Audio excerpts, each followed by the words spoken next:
Hey everyone, so today I am going to discuss you chemistry topics for HPTET medical और non medical. सो इसके लिए obviously सभी यही बोलते हैं कि सबसे पहले तो आपको जितने भी पिछले 10 साल के PYQ हैं वो आपको सॉल्व करने चाहिए। इट मीन्स आपको ये पता लग जाता है कि हमें कौन कौन से चैप्टर जो हैं उन पे ज़्यादा फोकस करना है और कौन कौन से चैप्टर जो हमें कम्प्लीटली मतलब पूरी तरह कंप्लीट करने पड़ेंगे। हम मतलब उन्हें डीपली पढ़ना पड़ेगा, तब जाके हमारे क्वेश्चन जो है सॉल्व होंगे। सो फर्स्टली हम तैयार करेंगे PYQ जितने भी प्रीवियस 10 ईयर्स के या 15 ईयर्स के, 15 ज़्यादा हो गया लेकिन 10 ईयर्स तक के PYQ तो आप सॉल्व कर सकते हो। उसमें से देखो कि कौन कौन से चैप्टर्स हैं वो ज़्यादा इंपॉर्टेंट हैं और ज़्यादा पूछे गए हैं। First one is PYQ। 10 साल की जितने भी प्रीवियस ईयर क्वेश्चन पेपर हैं वो आपको सॉल्व करने हैं और वहाँ से केमिस्ट्री के टॉपिक्स देखने हैं। और अगर आपको आते हैं तो उनको साथ साथ में सॉल्व भी करना है कि आप कितना जानते हो केमिस्ट्री के बारे में, आपको कितना नॉलेज है। सेकंड है 9th और 10th क्लास की जो NCERT की केमिस्ट्री है वो आपको पढ़नी ही पड़ेगी, क्योंकि अगर आपको बेसिक नॉलेज चाहिए तो वो बुक्स जो काफ़ी अच्छी हैं पढ़ने के लिए। 9th और 10th में लगभग केमिस्ट्री के मतलब चार चैप्टर होंगे, इससे ज़्यादा नहीं है। जो अभी तो फिर भी सिलेबस कम कर दिया इस साल, लेकिन मतलब इससे पीछे जो बुक्स थी उनमें 5 चैप्टर थे केमिस्ट्री के, तो वो काफ़ी इंपॉर्टेंट थे। लाइक उनमें से काफ़ी ज़्यादा पूछा जाता है, जिसमें से एक मैटर है, केमिकल कंपाउंड्स हैं कि हमारे जो एल्केन, ईथर, इन सब के फार्मूले आपको पते होने चाहिए और ये आते भी हैं। स्पेसिफिकली ये मेडिकल वालों को ज़्यादा आते हैं कि ईथर का क्या फार्मूला होगा, तो ये केमिकल कंपाउंड ये भी आते हैं।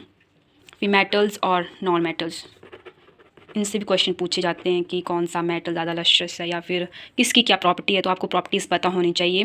फिर इनकी रिएक्शंस देखी जाती हैं किस किस के साथ, लाइक हाइड्रोजन के साथ जब मेटल्स रिएक्ट करते हैं तो क्या बनाते हैं, नॉन मेटल्स जब हाइड्रोजन या वाटर के साथ रिएक्ट करते हैं तो क्या बनाते हैं।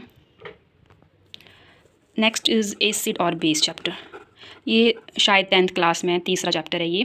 तो इससे भी जनरली यही पूछा जाता है कि अगर हम इस पर मतलब एसिड डालेंगे तो जो कलर है उसमें क्या चेंज आएगा। नेफ्थलीन का जो कलर है, नेफ्थलीन नहीं, जितने भी इंडिकेटर्स हैं लाइक अगर वो एसिड के साथ रिएक्ट करते हैं तो कौन सा कलर शो करेंगे, ऐसे क्वेश्चन पूछे जाते हैं। फॉर एग्जांपल हमसे फिनोल्फेथलीन का पूछा गया था कि वो एसिड के साथ कौन सा रंग देता है और बेस के साथ कौन सा रंग देता है, कलर देता है। उसी तरह चाइना रोज़ का पूछा गया। तो ये सिंपल टॉपिक हैं जो आपको 10th या 9th क्लास में मिल जाएंगे। इससे आपका ये होगा, सबसे पहले तो आपका बेसिक्स का जो कंसेप्ट है वो क्लियर हो जाएंगे, क्योंकि जो 9th चैप्टर है उसमें एक स्ट्रक्चर ऑफ एटम है जो कि काफ़ी ज़्यादा इंपॉर्टेंट है, जिसमें थ्योरीज़ हैं रदरफोर्ड की है, थॉमसन मॉडल। उसमें उन्होंने बताया है कि कैसे इलेक्ट्रॉन, प्रोटॉन, सारे इन सब की खोज किसने करी, कैसे हुई, कौन कौन से एक्सपेरिमेंट हुए, किसने एटॉमिक नंबर के बेसिस पे मॉडल दिया, किसने एटॉमिक मास के नंबर पे मॉडल दिया। तो I think structure of atoms तो बहुत ही ज़्यादा इंपॉर्टेंट है टेट एग्ज़ाम के लिए। फिर आपको एलिमेंट्स के बारे में नॉलेज होनी चाहिए कि कौन से एलिमेंट की वैलेंसी क्या होती है, उनकी केमिकल प्रॉपर्टी सब मतलब अलग अलग है, तो सबके प्रॉपर्टीज़ अलग अलग होंगी। फिर जब ये मिल के कंपाउंड बनाते हैं तो उन सबकी प्रॉपर्टीज़ क्या होती है। तो ये बेसिक क्वेश्चन है जो आपको पता होना चाहिए। इसलिए 9th और 10th क्लास की जो केमिस्ट्री है वो तो आपको मतलब पढ़नी पड़ेगी, उससे आपके बेसिक कंसेप्ट सच में बहुत क्लियर होंगे और आपको जो 11th और 12th की केमिस्ट्री है फिर वो पढ़ना ईजी हो जाएगी। तो 9th और 10th के मतलब केमिस्ट्री के लिए 9th और 10th की NCERT तो कवर करना ठीक है। उसके बाद है फिर 11th क्लास की केमिस्ट्री। 11th क्लास में जो फर्स्ट चैप्टर है वो सिंपल है कि बेसिक जो कंसेप्ट है केमिस्ट्री के उसके बारे में आपको पता होना चाहिए। तो इसमें बेसिकली जो लॉज हैं, लॉ ऑफ मास क्या है, लॉ ऑफ कॉम्बिनेशन, गेलुसॉक लॉ, ऐसे ऐसे लॉज हैं। फिर एवोगैड्रोस लॉ, तो ये क्वेश्चन जो था वो पिछले साल टैट में पूछा गया था। तो ये लॉज आपको पता होने चाहिए, क्योंकि आपको वो डेफिनेशन देंगे और आपसे पूछेंगे कि ये कौन सा लॉ है। दूसरे कि आपको जो मोल कंसेप्ट है वो आपको कम्प्लीटली पढ़ना पड़ेगा और इम्पॉर्टेंट भी है, क्योंकि इससे बहुत से क्वेश्चन पूछे जाते हैं, बहुत ज़्यादा। एक आधा न्यूमेरिकल तो, एक आधे से ज़्यादा मतलब 2 न्यूमेरिकल तो आते ही आते हैं। फिर आपको पता होना चाहिए मोलैरिटी के बारे में, मोलैलिटी, इसके साथ और भी है परसेंटेज मास, नॉर्मेलिटी। तो ये बेसिक कंसेप्ट हैं केमिस्ट्री के जो जिनका नॉलेज आपको होना चाहिए और पक्का है कि पेपर में आएंगे, तो ये ज़रूर पढ़ लेना। सेकंड इसमें आपको पढ़ना है पीरियोडिक ट्रेंड्स। या तो ये समझ लीजिए कि आपको जनरल इनऑर्गेनिक केमिस्ट्री के बारे में पता होना चाहिए। फॉर एग्ज़ाम्पल कि जो जैसे कि आयोनाइजेशन एनर्जी है, वो पीरियड में उसका क्या रहेगा, वो डिक्रीज़ करती है, इंक्रीज़ करती है, या फिर ग्रुप में उसका क्या ट्रेंड रहेगा, वो इंक्रीज़ करेगी, डिक्रीज़ करेगी। इसमें आपको आयोनाइजेशन एनर्जी के बारे में पता होना चाहिए, इलेक्ट्रोनेगेटिविटी के बारे में पता होना चाहिए, इलेक्ट्रॉन गेन एंथैल्पी के बारे में पता होना चाहिए कि इनके क्या ट्रेंड्स हैं। लाइक ग्रुप में ये डिक्रीज़ करती हैं, इंक्रीज़ करती हैं, या फिर पीरियड्स में ये डिक्रीज़ करती हैं, ये इंक्रीज़ करते हैं। लेकिन सबसे पहले तो आपको पीरियोडिक जो टेबल है वो आना चाहिए। आपको पता होना चाहिए कि उसमें कितने ग्रुप्स हैं, कितने पीरियड्स हैं। सो ये चीज़ें आपको आनी चाहिए।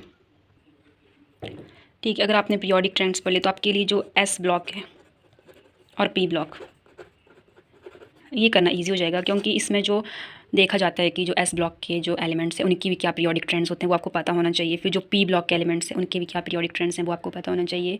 फिर वहाँ जो उसमें ये होता है कि आपको हर एक जो ग्रुप है वो दिया होता है, और आपकी उसकी आपको प्रॉपर्टीज़ पता होना चाहिए कि अगर वो किसी के साथ रिएक्ट कर रहा है तो क्या बना रहा है। तो ये बहुत ज़्यादा इंपॉर्टेंट नहीं भी बोल सकते, क्योंकि बहुत कम क्वेश्चन आते हैं। ऐसा नहीं है कि हर बार आएंगे ही, लेकिन आपको पता होना चाहिए। फिर सबसे इंपॉर्टेंट इनकी इलेक्ट्रॉनिक जो कन्फिग्रेशन है वो आपको पता होनी चाहिए। S P block, D block, A block, lanthanoid, actinoids. Spelling mistake हो जाएगी तो देख लेना आप। तो इनकी आपको इलेक्ट्रॉनिक कन्फिग्रेशन पता होनी चाहिए, और इसमें भी पता होना चाहिए कि कई बार ये पूछ लेते हैं कि लेक्टिनॉइड्स और एक्टिनॉइड्स से ये क्वेश्चन है। इसमें था कि लेंथेनॉइड कॉन्ट्रैक्शन जो किसकी वजह से होती है, और एक्टिनॉइड कॉन्ट्रैक्शन, या फिर उनमें एलिमेंट जो होते हैं वो उनमें सबसे ज़्यादा जो हाईली रिएक्टिव एलिमेंट है वो कौन सा है। तो ये क्वेश्चन से पूछा जाता है। फिर एस और पी ब्लॉक में ये भी देखा गया जो प्रोसेस है, जैसे सॉल्वेज प्रोसेस है, कॉन्टैक्ट प्रोसेस है, तो ये सब बनाते हैं हमारे जैसे सोडियम हाइड्रोक्साइड या फिर सोडियम बाइकार्बोनेट जैसे प्रोडक्ट्स को बनाते हैं ये। तो ऐसा पूछ सकते हैं कि सोडियम बाइकार्बोनेट जो किस प्रोसेस से बनता है, तो ये पढ़ना इंपॉर्टेंट है। इसमें एक और है कि आपको टेक्निक्स आनी चाहिए सेपरेशन की,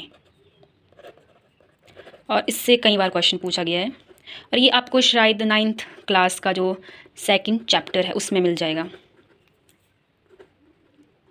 और अगर मतलब इधर आपको आधे मिल जाएंगे मतलब टेक्निक्स मिल जाएंगी, यहाँ पे जनरली यहीं से पूछी जाती है। और अगर ज़्यादा आपने पढ़नी हो तो आप 11th क्लास की जो GOC है तो उसमें है ये टॉपिक कि आपको सेपरेशन करने के लिए कौन कौन सी टेक्निक्स का यूज़ करना पड़ेगा। स्ट्रक्चर ऑफ एटम मैंने पहले भी बताया कि वेरी इंपॉर्टेंट। इसमें आपको देखो पता होना चाहिए अहबाउ प्रिंसिपल क्या होता है, हर्ट्ज़ रूल, तो जितने भी ये रूल्स हैं ना वेरी इंपॉर्टेंट। इसमें आपको 4 जो प्रिंसिपल क्वांटम नंबर्स हैं इसमें 4, वो बहुत ही ज़्यादा इंपॉर्टेंट्स हैं। उनमें से क्वेश्चन पूछे जाते हैं कई बार। आपको वैलेंसी निकालने आनी चाहिए, क्योंकि कई बार डायरेक्ट क्वेश्चन पूछ सकते हैं कि वो वैलेंसी क्या होती है। ये मेडिकल वालों के लिए ज़्यादा आता है, क्योंकि उनके लिए बेसिक केमिस्ट्री यूज़ की जाती है। इसमें नेक्स्ट हम पढ़ेंगे एक चैप्टर है 11th क्लास में, हाइड्रोजन। तो उसमें से पिछली बार क्वेश्चन आया था कि इसके जो आइसोटोप है उसमें सबसे ज़्यादा रेडियो एक्टिव कौन सा है। तो उसमें उन्होंने पूछा था कि अगर ट्रिटियम है तो उसमें नंबर ऑफ प्रोटॉन्स कितने होंगे, इलेक्ट्रॉन्स कितने होंगे। तो ये क्वेश्चंस पूछे जाते हैं। इसमें हाइड्रोजन में एक और चीज़ है हाइड्रोजन पेरोक्साइड, इसकी आपको प्रॉपर्टीज़ पढ़ लेनी है। और साथ में इसमें 1-2 टॉपिक और इम्पॉर्टेंट है, जो कि वो हैं हमारे हार्ड वाटर और सॉफ्ट वाटर की लाइक टेक्निक्स होती हैं इनकी जो टेक्निक्स है, इनकी जो रिएक्शंस है कि कैसे हम हार्ड वाटर को अगर हमने वो करना है नॉर्मल वाटर बनाना तो हम कौन कौन सी टेक्निक्स यूज़ करेंगे, तो वो आपको पता होनी चाहिए। और इसमें एक और टॉपिक है cleansing action of soap, very important. इसमें ज़्यादा यही पूछता है कि अगर आप कि इसमें कौन से बाइकार्बोनेट्स यूज़ होते हैं या फिर कौन से सल्फाइड्स यूज़ होते हैं, जनरली यही पूछा जाता है इनमें। फिर इसी में नेक्स्ट हमारा जो टॉपिक है वो आता है हमारे पास गैस लॉज। सो ये छोटा सा टॉपिक है जिसमें आपको 3 लॉज हैं शायद, बॉयल्स लॉ, चार्ल्स लॉ और एक एवोगैड्रोस लॉ भी है शायद, और गे लुसाक भी है, I am not sure, but gas laws आपको आने ही चाहिए। इसमें वही होता है कि आपको डेफिनेशन दी होगी, आपसे पूछा जाएगा कि कौन सा लॉ है, या फिर वो डेरिवेटिव्स बताते हैं और आपको बताना होता है कि अगर ये चीज़ प्रेशर इंक्रीज़ कर रहा है तो वॉल्यूम क्या करेगा, डिक्रीज़ करेगा। तो ऐसे ऐसे क्वेश्चन आते हैं इसमें। नेक्स्ट चैप्टर है रिडॉक्स रिएक्शन। रिडॉक्स रिएक्शन में ज़्यादा कुछ इसमें ये पूछा जाता है कि आपको ऑक्सीडेशन नंबर बताना होता है, कि अगर मैंने बोल दिया आपको कि H2SO4 है तो इसमें सल्फ़र का ऑक्सीडेशन नंबर क्या होगा। तो इसके लिए आपको पता होना चाहिए कि ऑक्सीडेशन नंबर निकालते कैसे हैं। आपको ऑक्सीडेशन और रिडक्शन रिएक्शन जो होती हैं वो पता होना चाहिए, और ये तो बहुत ही ज़्यादा इंपॉर्टेंट है कि ऑक्सीडेशन और रिडक्शन रिएक्शन आपको पता होगी। तो आप सिंपली आप बता पाओगे कि कौन सा हमारा ऑक्सीडाइजिंग एजेंट है और कौन सा रिड्यूसिंग एजेंट है। और उसके बाद आप ऑक्सीडेशन नंबर अगर आपको निकालना आ गया तो काफ़ी ज़्यादा ईजी हो जाएगा। लेकिन ज़रूरी नहीं है कि इसके लिए फार्मूला यूज़ करते हैं हम, ज़रूरी नहीं है वो फार्मूले से सॉल्व हो, तो आपको स्ट्रक्चर्स भी आनी चाहिए इनकी। तो इसी में बस यही आता है कि अगर आपको रिएक्शन दे देंगे और आपको पूछेंगे कि इसमें ऑक्सीडाइजिंग रिएजेंट क्या है और रिड्यूसिंग रिएजेंट क्या है, एजेंट क्या है, इसमें यही पूछा जाता है। सो नेक्स्ट चैप्टर है हमारे पास इक्विलिब्रियम। इक्विलिब्रियम में भी ज़्यादा कुछ पूछा नहीं जाता, लेकिन इसमें जो लुईस कंसेप्ट है एसिड और बेस का, एसिड और बेस, फिर ब्रॉन्स्टड कॉन्सेप्ट है, वो भी एसिड और बेस के इन्होंने कंसेप्ट बताए हुए हैं। तो इक्विलिब्रियम आपको एक तो ये चीज़ पता होनी चाहिए, साथ में आपको बफर सॉल्यूशंस के बारे में पता होना चाहिए कि बफर सॉल्यूशन होते क्या हैं। फॉर एग्जांपल आपको पेपर में दे दिया तो आपको पता होना चाहिए कि बफर सॉल्यूशन होते क्या हैं। इसके बाद जो इम्पोर्टेंट चैप्टर वो मेटलर्जी।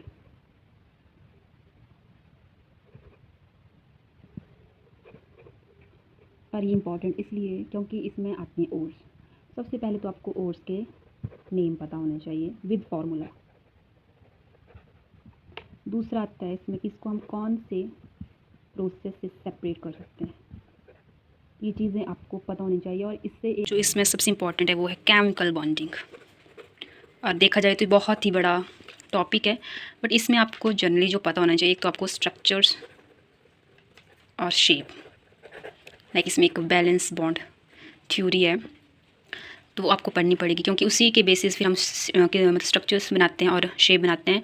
तो आपको फिर क्वेश्चन आता है कि अगर SF6 है तो इसकी शेप क्या होगी, इसकी हाइब्रिडाइजेशन क्या होगी। Very important.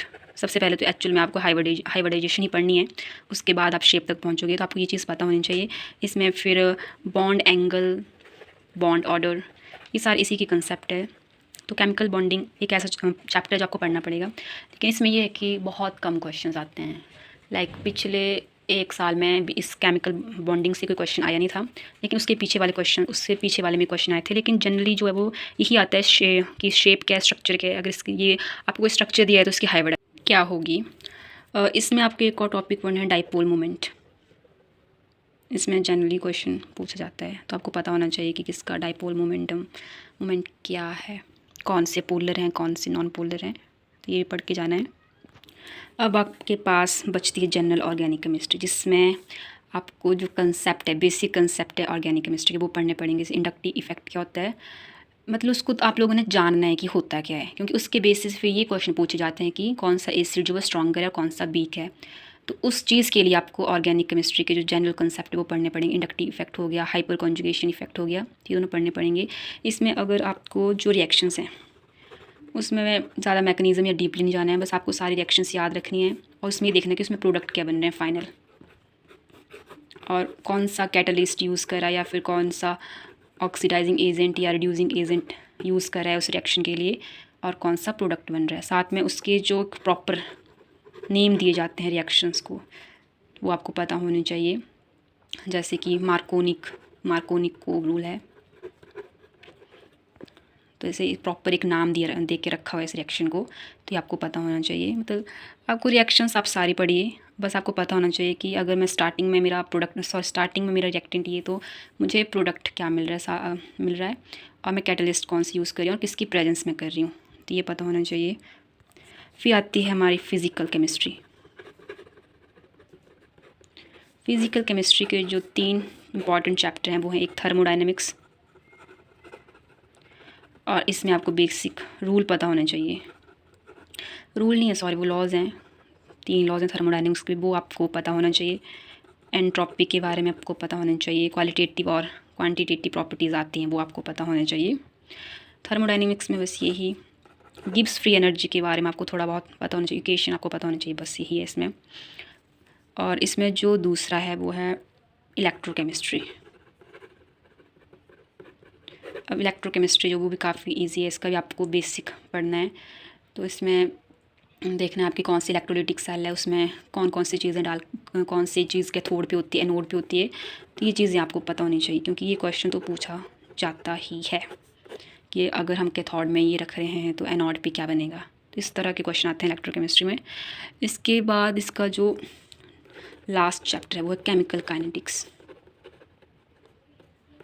तो इसका भी आपको बेसिक, बिल्कुल बेसिक्स, इसमें फार्मूले पूछे जाते हैं। लाइक फार्मूले एज मतलब कि जैसे कि फर्स्ट ऑर्डर रिएक्शन है तो उसका जो फार्मूला नहीं बोलते हैं, उसको यूनिट बोलते हैं। तो इसका यूनिट क्या होगा। फिर जो सेकंड ऑर्डर रिएक्शन है उसका यूनिट क्या होगा। थर्ड ऑर्डर रिएक्शन उसका यूनिट क्या होगा। फिर अगर हम इसमें लॉ ऑफ मास एक्शन भी है एक,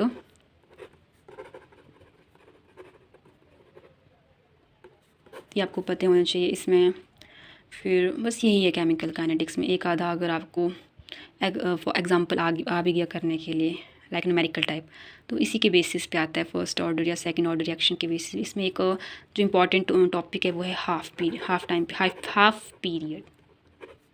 पीरियड कि कितना जो T1/2 करके कुछ फार्मूला है, उसके बेसिस पे क्वेश्चन आते हैं। बाकी ज़्यादा कुछ नहीं। बाकी ये जो first order reaction, second order reaction के ऊपर आपको क्वेश्चन मिलेंगे। तो ये प्रॉपर जो था ये आपके लिए टॉपिक्स थे ऑर्गेनिक केमिस्ट्री, इनऑर्गेनिक केमिस्ट्री और फिज़िकल केमिस्ट्री के।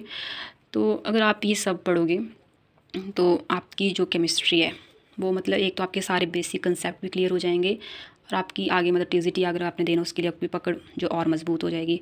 तो अगर आपको ये वीडियो हेल्पफुल लगी हो तो प्लीज़ लाइक शेयर ज़रूर करिएगा। और अगर मैंने कुछ गलत बताया हो तो आप मुझे कमेंट कर सकते